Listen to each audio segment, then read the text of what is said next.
तो यार आज हम इस वीडियो में बात करने वाले हैं जुजुत्सु काइसेन के one of the craziest event की। और इवन मैं तो ये तक कहूंगा कि शिबुया इंसिडेंट के बाद मेरा पसंदीदा इवेंट यही है, जिसके की दौरान माकी लिटरली पूरे ज़ेनिन क्लैन को अकेली वाइप आउट कर देती है। जी हाँ, वही माकी जिसको कि ग्रेट सी सॉर्सर माना जाता है। So if you are interested keep watching.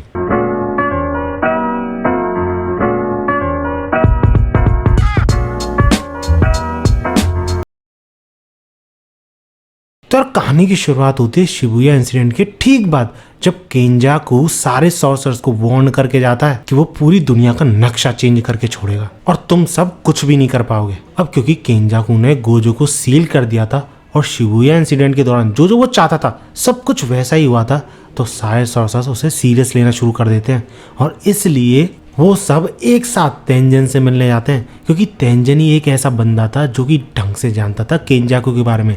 Even केंजाकू नाम भी तेंजन ने ही बताया था उन सबको। And the reason behind it is Tengen's age, क्योंकि तेंजन अपनी कर्स टेक्निक की हेल्प से और स्टार प्लाज्मा वेसल की हेल्प से ऑलमोस्ट इमोर्टल था और इसलिए काफी टाइम से जिंदा भी था। And that's the reason why वो केंजाकू के बारे में ऑलमोस्ट सारी चीज जानता था कि क्या उसका गोल है, क्या इसका मोटिव है और क्यों वो कलिंग गेम शुरू कर रहा है, जिसके की बात हम डिटेल में कलिंग गेम बेस्ड वीडियो में करेंगे। तो इसलिए सब्सक्राइब करके रखना इस चैनल को। लेकिन फिलहाल तेंजन से सारी बातें जानने के बाद वो सब प्लान करते हैं कि हर एक बंदे को क्या क्या करना है। और माकी का काम था ज़ेनिन क्लैन के अंडर में जितने भी कर्स टूल्स हैं उनको कैप्चर करना, सो डैट कलिंग गेम के दौरान उनका यूज करा जा सके। तो इसलिए अपनी माकी चल देती है ज़ेनिन मेंशन में कर्स टूल्स को कलेक्ट करने के लिए। अब दोज हु डोंट नो माकी का ये हाल कैसे हुआ, इस वीडियो को देख लो, तुम्हें पता चल जाएगा। लेकिन वापस अगर स्टोरी पे आए तो जब माकी ज़ेनिन मेंशन में एंटर करती है तो एंटर करते ही उसका एनकाउंटर होता है नाओया से, जो कि माकी के मेंशन में एंटर करते ही उसकी बेइज्जती करना शुरू कर देता है, उसकी फेस की बेइज्जती करना शुरू कर देता है कि कैसा हाल बना रखा है। जिसके रिप्लाई में माकी भी बोलती है कि अच्छा तुम वुमेन्स का फेस भी देखते हो, ये तुम्हें पता ही नहीं था, मुझे तो लगता था सिर्फ तुम उनकी एज देखते हो। जो सुन के नाओया सीरियस हो जाता है और उससे ये बोलता है कि सब छोड़, मुझे ये बता तू यहाँ करने क्या आई है, ट्रैश। ना तुम कर्स टेक्निक यूज कर सकती हो, ना तुम कर्सेस को देख सकती हो, और एक चीज जो कि तुम्हारे पास पहले से थी, तुम्हारा फेस, वो भी अब जा चुका है, जिस वजह से तुम्हें शायद फ्यूचर में कोई पार्टनर भी नहीं मिलेगा। अब इस चीज को यूजलेस ना कहा जाए तो और क्या कहा जाए। लेकिन जो भी है, तुम यहाँ नहीं थी तो मैं काफी ज्यादा लोनली फील कर रहा था, बुली करने को कोई था नहीं ना।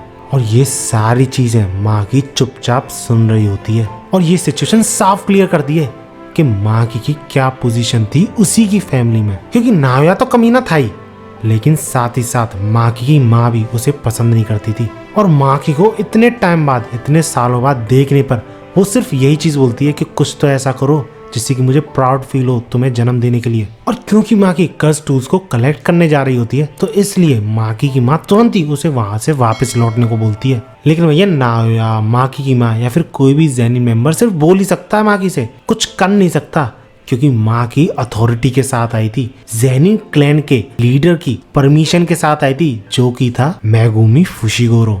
अब तुम अगर सोच रहे हो कि ये कैसा हुआ, इस वीडियो को देख लो, पता चल जाएगा। अब ऑब्वियसली मेगुमी शुरुआत में मना तो करता है कि वो लीडर नहीं बनेगा, लेकिन माँ की उसे मना लेती है ये कहते हुए कि नाओबितो ने खुद तुम्हें चूज किया है as a leader of Zenin clan, तो तुम्हें ये एक्सेप्ट कर लेना चाहिए, अपने लिए ना सही लेकिन तुम्हारे आसपास लोगों के लिए। और जब मेगुमी माकी से ये बोलता है कि तुम क्यों नहीं बन जाती लीडर, तो माकी इसके रिप्लाई में ये बोलती है कि वो एलिजिबल नहीं है एज अ लीडर, क्योंकि भैया जब कर्सेस को वो देख ही नहीं सकती तो कैसे बनेगी वो लीडर, कौन एक्सेप्ट करेगा एज अ लीडर उसे। इतने में माकी कर्स टूल के वेयर हाउस पहुंच जाती है, जहां पर की माकी को कर्स टूल्स ना मिलके मिलता है एक बंदा जो कि माकी का फादर होता है, जिनको देख के माकी कंप्लीटली शॉक्ड, जिस पे माकी का फादर उससे ये बोलता है कि यहाँ पर कोई भी कर्स टूल्स नहीं है माकी, मुझे पता था तुम सब कर्स टूल्स की तलाश में यहाँ पर जरूर आओगे, इसलिए मैंने उन्हें ठिकाने लगा दिया पहले ही। और इसके बाद हमें दिखाई जाती है माई, जो इसी इरादे से आई थी कर्स टूल्स को कैप्चर, उनको कलेक्ट करने के इरादे से, और उसकी ऐसी इतनी बुरी हालत उसके बाप ने ही की है, सोचो कितना हरामी होगा। इसके बाद हमें नाओया और एक ज़ेनिन क्लैन का मेंबर दिखाया जाता है, जो कि बेसिकली उसका चाचा ही था, और वो दोनों डिस्कशन कर रहे होते हैं कि आखिर कैसे सातोरू गोजो को रिलीज होने से रोका जाए और ज़ेनिन क्लैन की पावर को स्टेब्लिश करा जाए तीनों क्लैन्स के बीच। और ऐसा करने के लिए ऑब्वियसली उन सारे लोगों को मरना होगा जो कि गोजो को रिलीज करना चाहते हैं, स्पेशली उनके ही क्लैन के मेंबर जो कि थे माकी, माई और मेगुमी फुशिगोरो। अब मेगुमी का तो पता नहीं, लेकिन अपनी बेटियों को खुद मारने का काम उनका बाप लेता है। खुद प्रपोज करता है कि मैं ही मारूंगा अपनी बेटियों को, अपने फेलियर्स को। इसके बाद जब उन दोनों की फाइट शुरू होती है तो माकी का बाप एक सीक्रेट टेक्निक यूज करता है जिसका कि नाम था फॉलिंग ब्लॉसम इमोशन। और ये टेक्निक बेसिकली किसी भी तरीके के डोमेन को काउंटर अटैक करने के काम आती है, उस डोमेन के श्योरेट इफेक्ट को काउंटर अटैक करने के काम आती है। क्योंकि किसी भी डोमेन में जब अपोनेंट का अटैक हिट करता है तो यूजर जो कि इस टेक्निक को यूज कर रहा है अपनी कर्स एनर्जी की हेल्प से ऑटोमेटिकली उस अटैक को काउंटर कर सकता है। एंड एग्जैक्टली सेम चीज ये करते हुए हमने नाओबितो को इस वीडियो में भी देखा था। और रही बात माकी की, उसके पास अपनी फिजिकल स्ट्रेंथ तो है ही, साथ ही साथ उसके पास एक कर्स टूल भी था जिसका कि नाम था ड्रैगन बोन। और इस कर्स टूल की एबिलिटी थी किसी भी तरीके की कर्स एनर्जी को, फोर्स को, इम्पैक्ट को एब्जॉर्ब करने की। अब वो दोनों एक दूसरे पर अटैक करने का स्टैंस लेते हुए ये बोलते हैं, डैड डू यू नो कि क्यों मेरे ओल्डर ब्रदर को चूज किया गया एज अ लीडर। तो इसके रिप्लाई में माकी भी like, because you are piece of shit. एक ऐसा बंदा जो कि अपनी दो बेटियों को मारने से भी नहीं कतरा रहा। और इसी के साथ वो दोनों एक दूसरे पे अटैक कर देते हैं, जिसमें पहला अटैक तो माँ की डॉज करती है, यूं समझ लो टैकल करने की कोशिश करती है। लेकिन जब वो एक दूसरे पे अगला अटैक करते हैं तो माँ की सिर्फ एक झटके में उसकी तलवार के दो हिस्से कर देती है with the help of specialised curse tool. और ऐसा होते हुए देख उसका बाप कंप्लीटली शॉक्ड। लेकिन सरप्राइजिंग फॉर माँ की, उसका बाप उसी टूटी तलवार से उसको चीर के रख देता है by enhancing it through curse energy. और ऐसा करते हुए वो ये बोलता है कि मेरे लीडर बनने का रीजन मेरी एबिलिटी नहीं, तुम दोनों फेलियर्स हो। इसके बाद सीन चेंज होता है और हमें फिर से माकी और माई दिखाए जाते हैं जिनको कि घसीटते हुए उन दोनों का बाप कहीं ले जा रहा होता है, उन दोनों को बहुत बड़ी गलती और उसकी लाइफ का सबसे बड़ा फेलियर बोलते हुए। और वो ये भी बोलता है कि उसके बड़े भाई और उसमें किसी भी तरीके का अंतर नहीं था कैपेबिलिटीज को लेके, अंतर था तो सिर्फ चिल्ड्रंस को लेकर, उनकी कैपेबिलिटीज को लेके। और ऐसा कहते हुए वो माकी और माई को एक एरिना में डाल देता है जहाँ पर कि उनको ग्रेड 2 या फिर उससे लोअर वाले कर्सेस ने घेर रखा होता है। और वो उन दोनों को ये भी एक्सप्लेन करता है कि ये जगह ट्रेनिंग और पनिशमेंट दोनों चीजों के लिए यूज होती है, इट्स डिपेंड कि किस बंदे को तुम यहाँ पर डाल रहे हो। और इसी के साथ वो माकी और माई को रूथलेसली धब्बा बोलते हुए, फेयरवेल बोलते हुए वहां से निकल जाता है। इसके बाद हम सेल्फ सेंटर्ड माई का अलग ही रूप देखते हैं, जो कि वैसे तो माकी से नफरत करती हुई दिखी है हमेशा, लेकिन इस पॉइंट ऑफ टाइम पे उसकी असली फीलिंग्स बाहर आ रही होती हैं कि वो अपनी बहन से रियलिटी में कितना प्यार करती है। इसके बाद काफी सारी अनबिलीवेबल सी चीजें होती हैं। माई माकी को किस कर लेती है, वो दोनों एक इमेजिनरी दुनिया में चले जाते हैं, वहाँ पे काफी सारी बातें करते हैं और जो इन दोनों के बीच में इश्यूज थे उनको रिजॉल्व करती हैं। और माई तो ये तक बोल देती है कि जब तक वो जिंदा है माँ की अपने फुल पोटेंशियल पे जा ही नहीं सकती, इसलिए वो माँ की को अलविदा बोलती है और जाते जाते एट द एंड ये भी बोलती है कि just promise me one thing, please destroy everything big sister. इसके बाद देखते हैं हम माकी और माई को, जिसमें से माई ने तो लगभग अपना दम तोड़ ही दिया होता है और माकी काफी सारे कर्सेस से घिरी हुई होती है। इसके बाद सीन चेंज होता है और हमें माकी का बाप दिखाया जाता है जो कि ये रियलाइज करता है कि सारे कर्सेस वैनिश हो चुके हैं एक झटके में, जिस चीज से वो काफी ज्यादा शॉक्ड हो जाता है, बंदे के रोंगटे खड़े हो जाते हैं। क्योंकि ये सेम फीलिंग उसे आज भी याद है जो कि उसने बुलाने की काफी बार कोशिश की है। और ये टेरर था, फीलिंग थी तोजी फुशिगोरू की प्रेजेंस की, जो कि इस वक्त माकी इमिट कर रही होती है। और ये देख के तुम उसका रिएक्शन ही देख सकते हो, बंदा तुरंत ही समझ जाता है कि कितनी खतरनाक है ये सिचुएशन, इसलिए वो अपने स्ट्रॉन्गेस्ट अटैक का यूज करता है। लेकिन स्टिल उसका स्ट्रॉन्गेस्ट अटैक कुछ भी नहीं कर पाता माकी के सामने, क्योंकि जस्ट लाइक तोजी माकी उसका आराम से चलते चलते खेल खत्म कर देती है उसका अटैक रिलीज होने से पहले। इसके बाद सीन चेंज होता है और हमें ये दिखाया जाता है कि पूरे ज़ेन इन्वेंशन को अलर्ट कर दिया जाता है अलार्म के थ्रू, और सभी को ये इन्फॉर्म करा जाता है कि माकी हैज लॉस्ट हर माइंड, यानी माकी बावली आ गई है। और इसी बावलेपन में उसने अपने बाप होगी को मार दिया। ये वाला होगी नहीं, ये वाला होगी। अब ऑब्वियसली किसी को इस बात पे विश्वास नहीं होता और सबको ऐसा लगता है कि माकी ने धोखे से ऐसा किया है। और उस मेंशन में प्रेजेंट सारे स्क्वाड्स माकी के पीछे पड़ जाते हैं उसे कैप्चर करने के लिए, और जरूरत पड़ी तो मारने के लिए भी। अब जब माकी को लोकेट कर लिया जाता है तो उसे इतने सारे लोग गिर लेते हैं, और ये नॉर्मल लोग तो थे नहीं, स्पेशलाइज थे फिजिकल फाइट में, और इन्हीं के साथ इन्हीं के जैसी ट्रेनिंग माकी ने भी करी थी। लेकिन जब फाइट करने की बारी आती है तो माकी को माई की हर एक बात, छोटी छोटी बातें याद आने लगती हैं। एंड एट द एंड उसे आखिरी शब्द भी याद आते हैं कि डिस्ट्रॉय एवरीथिंग। और इसके बाद जो माकी करती है ना, सही बता रहा हूँ, एनिमे में देखने में रोंगटे खड़े होने वाले हैं। क्योंकि यार एक एक बंदे को इतनी बुरी तरीके से चीर के रखती है वो। सिर, हाथ, चेहरा, चेस्ट कुछ भी नहीं देखती और सिर्फ कुछ ही मिनटों में उन सारे लोगों को ढेर कर देती है बिना कोई भी छोटा सा डैमेज लिए। और जब उस स्क्वाड का कैप्टन आता है तो वो भी सरप्राइज हो जाता है माकी के इस एक्शन से। और तभी यहाँ पे एंट्री होती है हाय या फिर ही जो भी है इस स्क्वाड के मेंबर्स की, जो कि सबसे स्ट्रॉन्गेस्ट स्क्वाड माना जाता है पूरे जेनिन क्लैन में। क्योंकि इस स्क्वाड में प्रेजेंट हर एक मेंबर सेमी फर्स्ट ग्रेड या फिर उससे ऊपर वाला सॉर्सर माना जाता है। और इस ग्रेड के 4 सॉर्सर्स एक साथ माकी पर अटैक करते हैं, उससे फाइट करते हैं। लेकिन माकी इस पॉइंट ऑफ टाइम पे कोई छोटी मोटी खिलाड़ी नहीं थी भैया। शी इज नॉट एग्जैक्टली लेकिन ऑलमोस्ट तोजी जितनी स्ट्रांग थी, जिस वजह से जब ये दोनों एक साथ अटैक करते हैं तो माकी आसानी से डॉज करती है और काउंटर अटैक में इन दोनों की आवाजें छीन लेती है, इनके थ्रोट पर वार करके। और ऐसा अपने साथ होता हुआ देख के इन दोनों को विश्वास नहीं हो रहा होता है कि क्या ये वही सेम माकी है।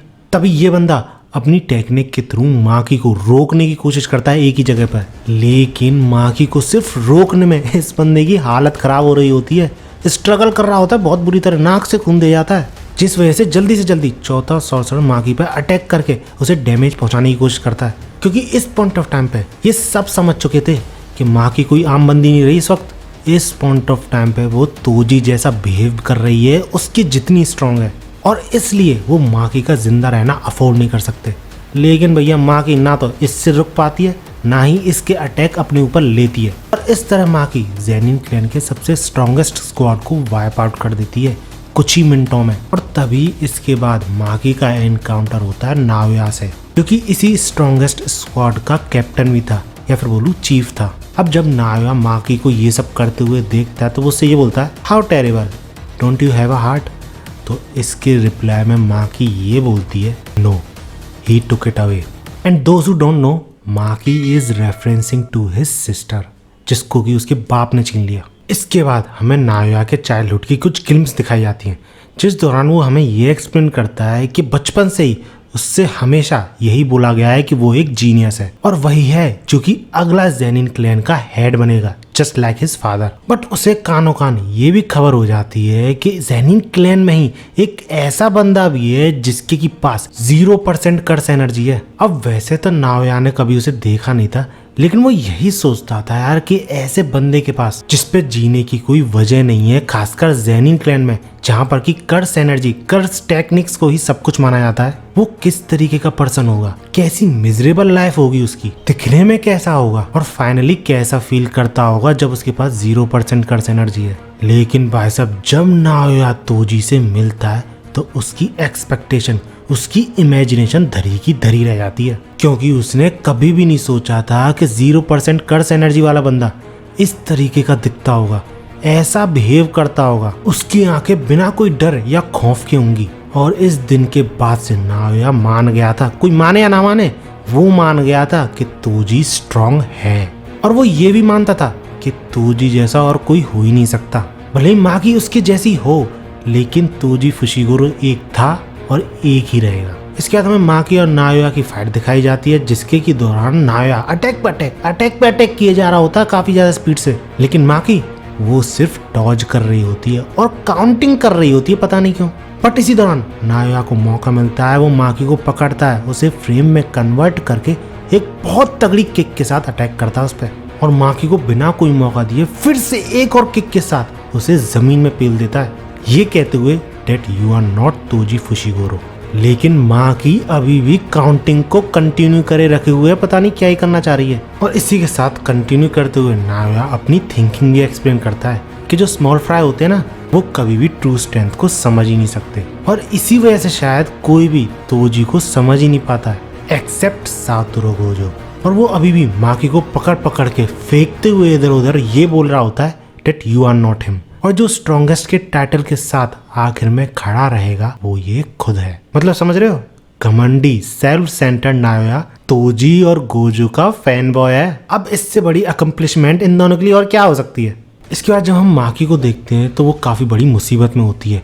उसके सर से खून बह रहा होता है और उसे अभी तक समझ में नहीं आया है, क्लिक नहीं हुआ है कि नायोया की टेक्निक की कमजोरी क्या है। और वहीं नायोया अपने फुल थ्रोटल में होता है, अटैक पे अटैक किए जा रहा होता है बिना रुके, क्योंकि वो पहले की तरह पैथेटिकली हारना नहीं चाहता था जैसा कि उसके साथ चोजो ने किया था। और इसलिए वो ये डिसाइड करता है कि अगले अटैक में वो अपनी फुल स्पीड के साथ माकी को 100% डिफीट कर देगा। लेकिन तभी अचानक से माकी हिट लेने को तैयार हो जाती है, जो देख के नायोया थोड़ा सरप्राइज होता है और अटैक ना करके पता नहीं क्लैप करता है या फिर स्लैप करता है माकी के ऊपर, जिससे माकी को फाइनली ये क्लिक हो जाता है माइंड में कि नायोया अपने अपोनेंट की स्पीड को 24 फ्रेम्स में डिवाइड करके उसकी स्पीड को स्लो कर देता है। और जैसे ही माकी को ये चीज पता चलती है, वो मौका देखते ही सिर्फ एक मौके में नायोया को ढेर कर देती है। और नायोया जो कि फेक बोले जा रहा था माकी को, माकी उससे ये बोलती है कि सॉरी तुम कुछ कह रहे थे ना, जरा रिपीट करना। इसके बाद सीन चेंज होता है और हमें दिखाया जाता है कि माकी एक हाउस में एंटर कर रही होती है जहाँ पर कि उसकी मदर प्रेजेंट थी। और यार माकी अपनी मदर को भी नहीं छोड़ती, उनको भी मार देती है। इसके बाद ज़ेनिन मेंशन में हमें सारी डिस्ट्रक्शन दिखाते हुए हमें फिर से नायोया दिखाया जाता है, जो कि बैडली सर्वाइव कर रहा होता है, रेंग रेंग के इधर उधर जा रहा होता है और हंस रहा होता है।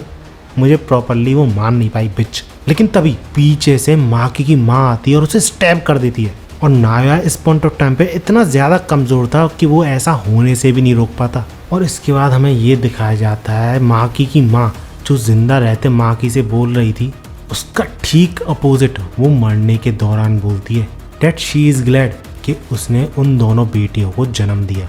इसके बाद माकी माई को उसके दोस्त को सौंप देती है, जिसका कि नाम मुझे पता नहीं है, मैं भूल चुका हूँ, और उस जगह से निकल रही होती है। जिस पे माई की दोस्त जब पूछती है कि तुम क्या करने वाली हो माकी, तो इस पे माकी कोई भी जवाब नहीं देती।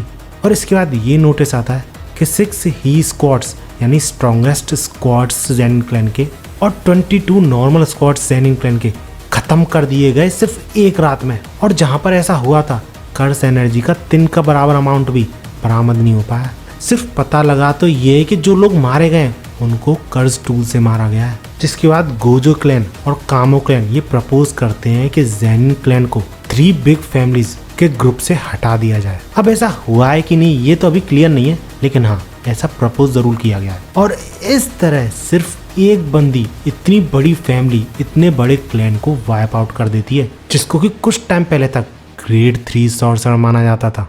अब तुम मुझे कमेंट्स में बताओ कि इस पॉइंट ऑफ टाइम पे माकी का क्या ग्रेड है। बाकी वीडियो अच्छी लगी तो लाइक जरूर करना, ऐसी वीडियोस के लिए मेरे चैनल को सब्सक्राइब जरूर कर लेना और इस वीडियो पे ज़्यादा से ज़्यादा प्यार दिखाना, क्योंकि अगर ये वीडियो 10 के लाइक्स को पार कर जाती है तो अगली वीडियो पता किस पे होने वाली है, कलिंग गेम्स पर। तो भैया लाइक करो दबा के अगर चाहते हो तो वो वीडियो। मिलते हैं अगली वीडियो में और भागो।